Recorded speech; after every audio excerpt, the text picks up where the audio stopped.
আমাদের হচ্ছে প্রতিদিন যেভাবে আমাদের কাজ হচ্ছে, ঠিক আছে, আমাদের তো জানো অল্প লোক, সবাই মিলজুল করে সবাই সব রকম করছে।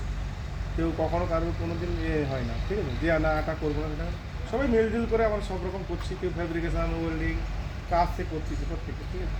তো আমরা এখন পর্যন্ত আমাদের ডিসিশন মোটামুটি ফাইনাল পথে একটা কথা বলেছি যে আমাদের টোটাল এই কাজটা আমাদের আগামী দিনে এই যে কতজন আছে যাই হোক কে, দেখো সবাই এক জায়গায় যে থাকতে হবে কোনো কথা নেই, প্রত্যেকে যাবে আসবে। তো আমরা এখানে যতজন আছি আমার একটাই কনসার্ন হচ্ছে যে আমরা এখন বর্তমান যে পরিমাণে লোক আছে এর পরবর্তীকালে হিউজ পরিমাণে আরও লোক আসবে।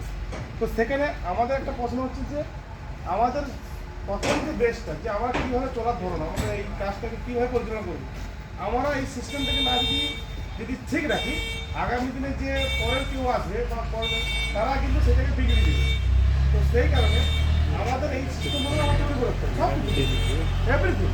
তো সেই এভরিথিং তৈরি করার জন্য আমাদের আমাদের অবশ্যই দায়িত্ব আমাদের কীভাবে যে আজকে আমরা সবাই এখানে কাজ করতেছি, আমাদের কাছে সবার হচ্ছে পয়সা। আমরা এত দূর থেকে বাড়ি থেকে এত উনিশে কাজ করতেছি, সবাই একটাই কনসেপ্ট কি আমার তো এখানে দরকার পয়সা, আমার পয়সা দরকার প্রত্যেক